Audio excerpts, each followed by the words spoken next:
I mocked her dreams, and she walked away to make them real. There are moments in life when you realize the weight of your actions only after it's too late. The pain of hindsight stings the most when you understand you could have acted differently, but chose not to. For me, that moment came when I mocked her dreams, dreams she fought for, and dreams that in the end became her reality. I still remember the first time she told me about her vision. We were at a small diner near the park where we used to walk on weekends, sitting at our usual booth. Her eyes were bright, alive with an energy I hadn't seen before. She had always been a dreamer, always imagining possibilities that seemed out of reach for most. But that day, she spoke with a kind of certainty that I hadn't anticipated. "I want to open a bookstore," she said, almost breathlessly, like the words had been waiting to escape. "A place that's different. Not just books, but a sanctuary. A space where people can just escape from the chaos of their lives. It's going to be special, I swear." At the time, I just couldn't see it. I laughed, not out of cruelty, but because it sounded like yet another one of her far-flung ideas. It wasn't malicious. I wasn't trying to tear her down.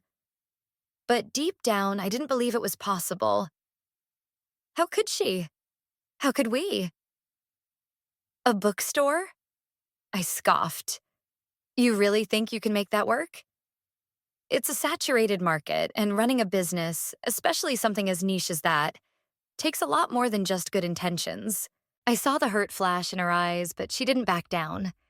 She just smiled that smile, the one that used to make my heart race, and said, "I know it won't be easy, but I'm willing to try. I'm willing to fight for it."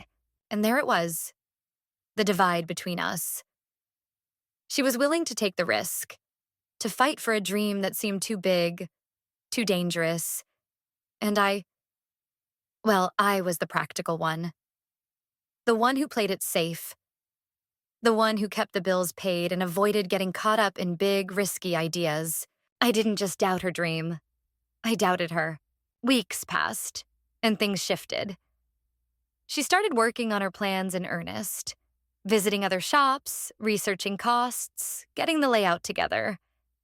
And the more she worked, the more I withdrew. I couldn't support her without admitting I had been wrong. And that felt like weakness. Admitting she was right, that her dream could actually happen. It terrified me. It meant I had been wrong all along. Then, one evening, as I was sitting on the couch, scrolling through my phone, a message popped up from her. It was short, but each word hit like a blow to my chest. "I'm leaving. I'm going after my dream. You were right about one thing. I can't keep waiting for people who don't believe in me. But I'll always love you. I hope you find your way." I just stared at it, unable to move. The words I wanted to say, "Sorry, please stay, I believe in you now," stuck in my throat. But I didn't say them. I couldn't. She had already made her decision. And well, I had been left behind. Months passed, and every now and then I'd see pictures on social media of her bookstore. Packed with customers, bookshelves lined with the titles she'd always dreamed of having. I watched her transform, becoming someone I didn't recognize at first. Stronger, more confident, the kind of woman I hadn't thought she could be. And the more I saw, the more I realized how wrong I had been. One day, on a whim, I walked into that very bookstore. I felt nervous, unsure of what I was looking for, but something in me pushed me to go. As I stood in line, waiting to order coffee from the little counter at the front, I saw her. She looked up, her face lighting up when she saw me. "Hey," she said, her voice warm. "I didn't expect to see you here." I smiled, but it was bittersweet. "I had to come see it for myself," I said, looking around at all the shelves, the atmosphere she had created. "You did it. You really did it." Her eyes gleamed with pride. "I told you I would." In that moment, I wanted to say so much more.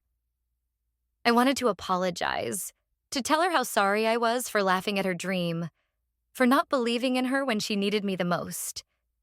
But instead, I just watched as she moved through her day, confident and happy, having built something real from the ground up. She had chased her dreams, and they had become her reality. And here's the lesson I learned too late. Sometimes, the people who walk away to chase their dreams are the ones who find themselves. They are the ones who grow.